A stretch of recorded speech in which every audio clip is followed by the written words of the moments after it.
strategize together. Let's hear it from an expert. Join the conversation, it's informative and free. You and me, let's talk some strategy.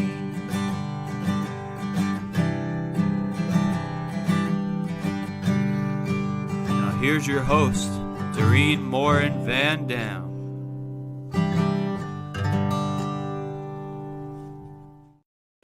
Hey, everybody. My name is Dorien Morin-van, and I am the host of Strategy Talks. I am here with another amazing guest today who I'll introduce you to in just a second. I want to welcome all of you who are here live with us today, whether you're joining us on YouTube, Twitter, Facebook, LinkedIn, wherever you're joining us from, let us know. And we are excited that you're here. I also want to welcome those of you who listen to this as a podcast on Strategy Talks. We appreciate you being here for sure. Before I go on, I want to do a quick shout out to our sponsor, Social Insider. They are the intuitive dashboard for social media analytics, reporting, and competitors analysis for brands and agencies. If you need data, you need Social Insider. So without much further ado, I'm going to welcome my guest, Rich Brooks. How are you, Rich? I'm doing great. And I just want to say that I all of a sudden want s'mores. That opening song just puts me physically right by the campfire, and I'm ready to go. All right. That's awesome. I love it. That's my son playing that jingle. Excellent. And he does play at the fireplace outside all the time, right? So absolutely, that's that Vermonty, Northern New England feel for sure. So who is Rich Brooks? He is the founder and president of Flight New Media, a digital agency in Portland, Maine, that's been in business for 25 years, guys. He's a nationally recognized speaker on entrepreneurship, digital marketing, and social media. 25 years, Rich. Holy cow, right? Holy cow. I didn't know I we had could so see that. much more hair when I started, and it was all black or at least brown. And yeah, it's been a while. That's awesome. And the funny part, when I saw you post about your 25th year anniversary, you started your business in Jamaica Plain, correct? Yeah, right part of Boston. I almost spitting distance to Fenway Park. Yeah, I lived there. That's when I immigrated to this country, I lived in Jamaica Plain for a year. So I know it well. And that's kind of feels like home to me. So that's kind of cool. It's a great spot. Yeah. So today we're going to talk about the Remarkability Formula. And I heard you speak back in Lima, Ohio, and it was fantastic. But for those of you who are here watching and don't know what it is, it's the Remarkability Formula helps you uncover what makes your brand remarkable. So, Rich, why do we need to know what makes our brand remarkable? Let's start with that. Right. Well, I think one of the things that as marketers or owners, we're always striving to do is to stand out online, stand out offline, whatever the case may be. And the idea of being remarkable is nothing new. People have been talking about unique selling propositions, value propositions, blue ocean strategies, and purple cows for years. Through my work, which is similar to your work, I work with a lot of individuals, small to medium-sized businesses, and really try and help them figure out what makes them stand out, what makes them remarkable. And when I found that when people go through this work, they tend to get into better alignment and attract more of their ideal customers. They're more able to create high barriers to the competition. And all of a sudden, all their marketing becomes much easier and much more effective. So putting in that work at the beginning or at any point really does help your marketing, your ROI, and everything else. I love that. That makes a lot of sense. And you were just hitting on a point there. You and I both go through this with some of our clients. And a lot of people don't know what makes them remarkable.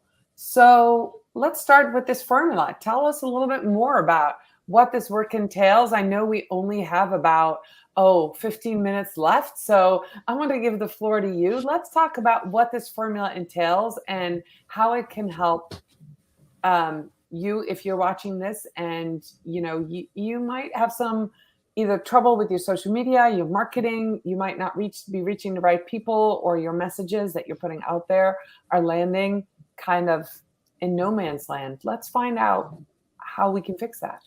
Yeah, you brought up a good point, Doreen, that a lot of people don't know what makes them remarkable, or they don't believe they are remarkable. And when I use the word remarkable, which can feel intimidating, bring on feelings of imposter syndrome, all I mean is that there's something about you or your business that's worth remarking upon. And so the idea of doing this is nothing new, but what I tried to do is create this formula that would allow people to shine a light on their own businesses to really uncover or create something that's remarkable. And I use 4 lenses, and I'll quickly say what they are, and then we can do a little bit of a deeper dive into one or all of them. They're find, focus, forge, and frame. So through find, which is where I usually start with somebody, there's already something remarkable about your business. Your job is just to identify it and name it. And that could be your product, your pricing, your people, your delivery system, really anything about your business that stands out. The next lens is called focus. And this is the idea of niching down until it hurts, until you are the only business offering a specific service to your ideal customer base. And there's a lot of different ways that you can niche down to do that. Through Forge, you are creating something extrinsic to your offering, but it's staying in alignment with your mission or values. And that's one that a lot of people struggle with, at least when they first hear it. And the idea is just, can you or have you created something that isn't part of your core offering? Maybe it's free, maybe it's a side thing that you're doing, but that in and of itself is remarkable. People get excited about it, and that's a great way to grow your audience too. And the last one is frame. And this is just about repositioning what you're already doing. It's almost like a sister to find. It's repositioning what you're already offering in a new and exciting way, either to show off the value that you're actually offering or to attract a different audience than you're currently attracting. So find, focus, forge, and frame. And I'm happy to jump into any of them or give examples. Yeah, I think examples will be great, because I'm immediately thinking about different industries and different things. The one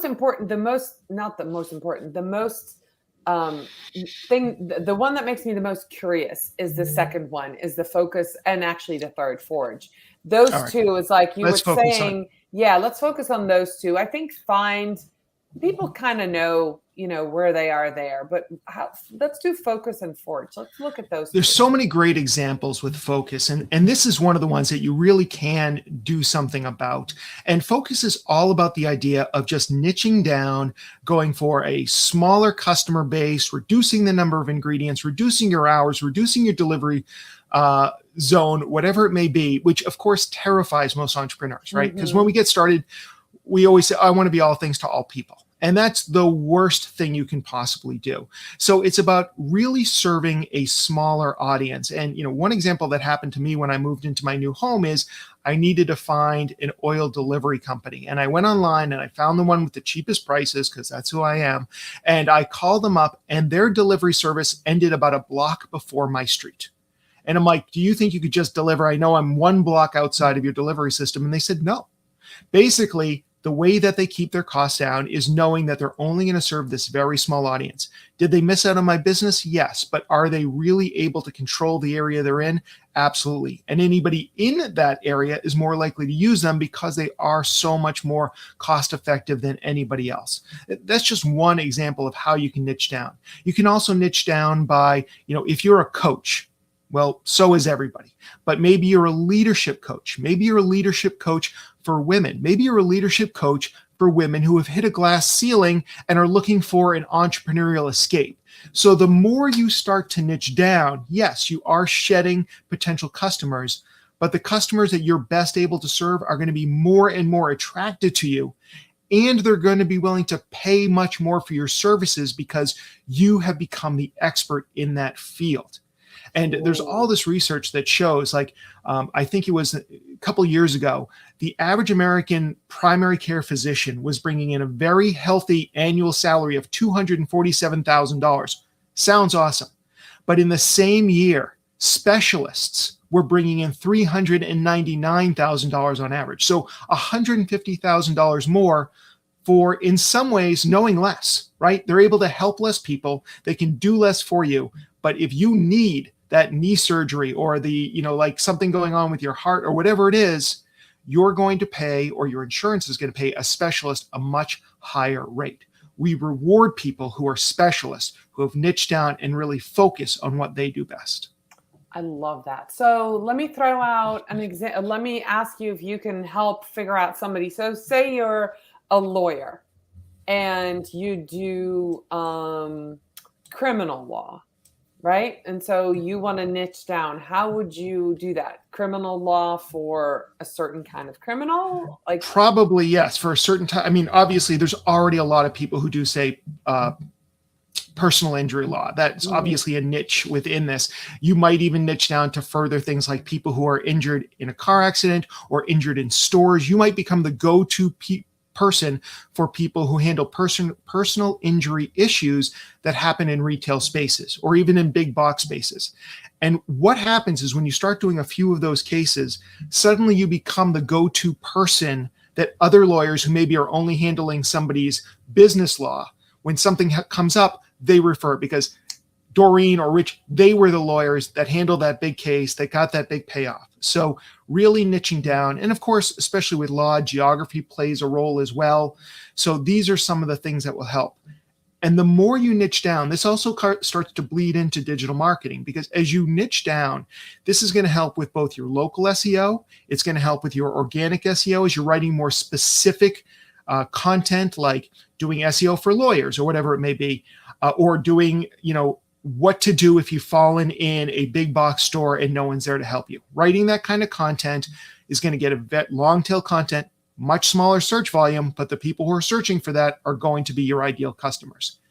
And then when you start getting into, maybe not in this example, but paid search or paid social, and you're really targeting specific keywords or narrowly targeting different audiences, that's also where this is going to pay off too. So again, that focus can really help drive your KPIs in a positive way. All right. So I have a question for you, Rich. As I'm thinking about this, and I'm thinking about people and the industries I've worked in, a lot of this niching down to what I've seen doesn't happen until people are in their business. What if you're a startup? Should you do this work, this remarkability formula? Should you do this of where you are projecting to go? Or is there something that you can adjust along the way? Both, I would say. I think that even if this is day one of your business, you can go after a specific niche. Now, that doesn't mean that that's the only business you can take. And you could have 2 or even 3 niches. You might be doing PR for healthcare and for security companies. There could be more than one niche that you're in. One is always better, but the bottom line is focusing on those industries and really narrowing down exactly what you do, or narrowing how you help a specific business or industry could also be a good idea.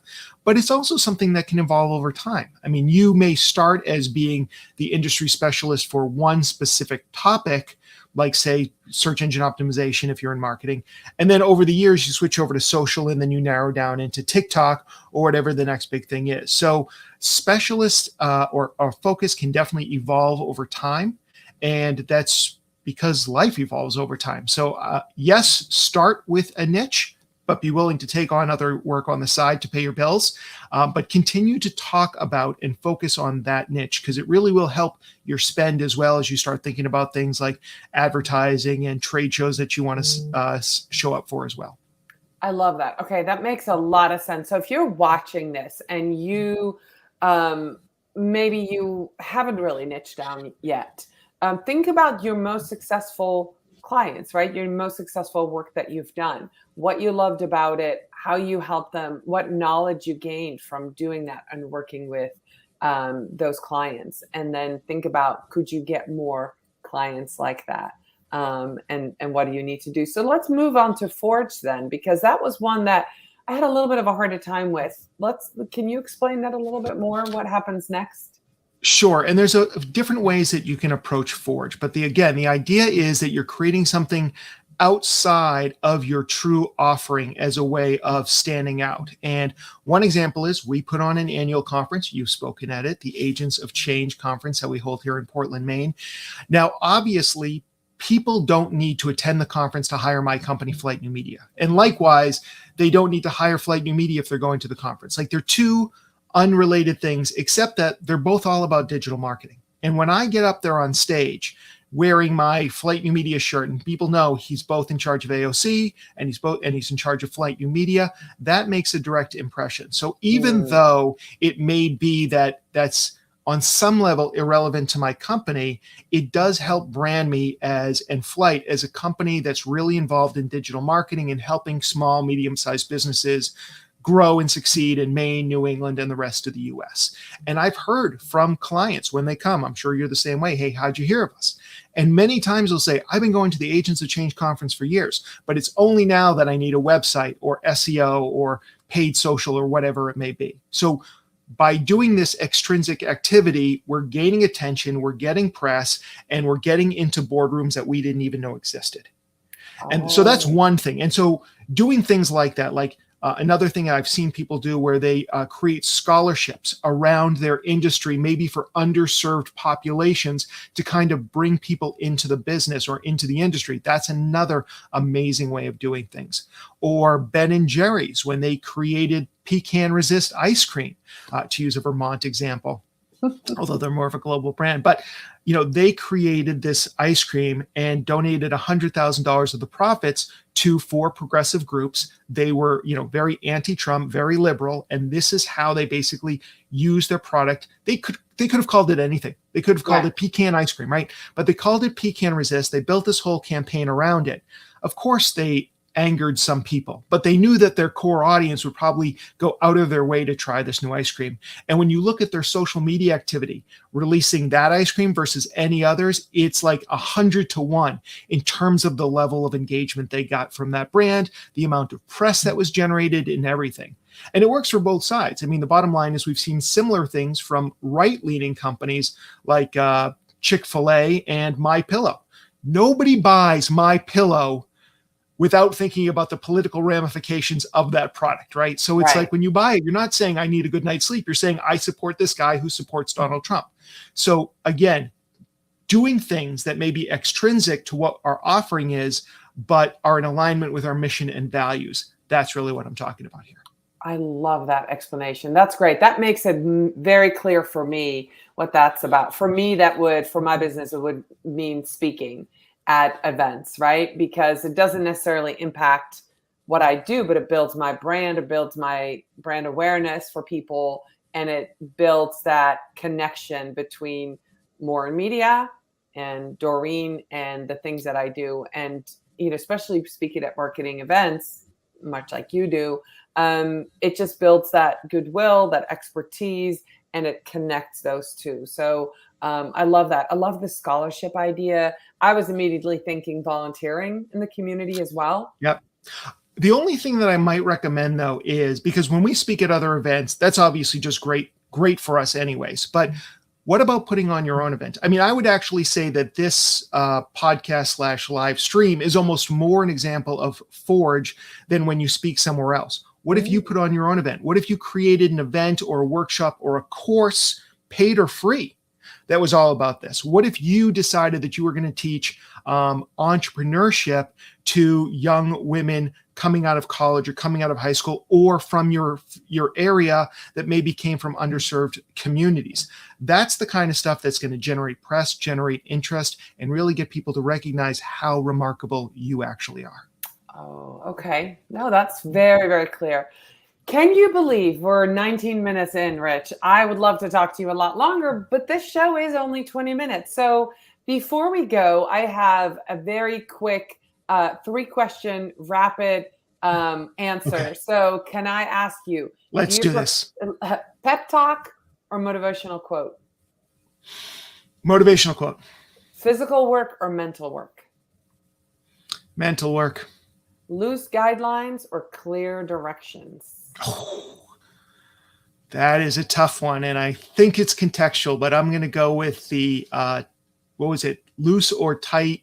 Loose guidelines or clear directions? Clear directions, probably best. All right. God, cool. I don't even like my own answers. Well, this is usually, I do this at the end because it gets people to know you just a little bit better. And sometimes people go, well, both, loose guidelines could be for my team because I want them to have the freedom to go ahead, but then clear directions is when, we need to be clear on the outcome on things. I just wrote up a work agreement, and for that, it's very clear directions. I don't want any questions about a work agreement. Okay, awesome. I love it. So where can people find you? If they want to reach out to me, I am The Rich Brooks on every single social platform. If they like podcasts, I'd recommend checking out The Agents of Change. All right, awesome. Well, thank you so much for being here today, Rich. I love this topic. I was very fortunate to have heard you speak on all of that. You made it very clear on how people can get started with being remarkable and standing out and using that to get, that friction and the next movement on digital marketing, social media, everywhere else online. So I love that. Thank you so much. I'm going to say goodbye to everybody here. I'll see you again next week for another episode of Strategy Talks, and see you later, everybody. Thank you so much. Thank you.